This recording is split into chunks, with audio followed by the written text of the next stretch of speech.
ऋत्विज, हे दोन उंट आहेत. आता छोट्यावर बसायचं का मोठ्यावर बसायचं? दोघांनी एकदाच ठरवा कुठल्या याच्यावर बसायचं. हा, मोठ्या याच्यावर बसायचं, मोठ्या उंटावर. तर उंट पाणी पितोय बघा आता सध्या. ओके, चल मग मोठ्या उंटावर बसायचं दोघांनी.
आई इकडे बघ.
ऋतू कसं वाटतंय?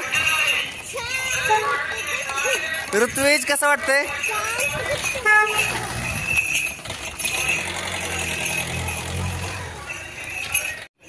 उन्हाळ्याच्या सुट्ट्या असतील किंवा दिवाळीच्या सुट्ट्या असतील, खरी मजा तर असते आपल्या भाचे कंपनीची.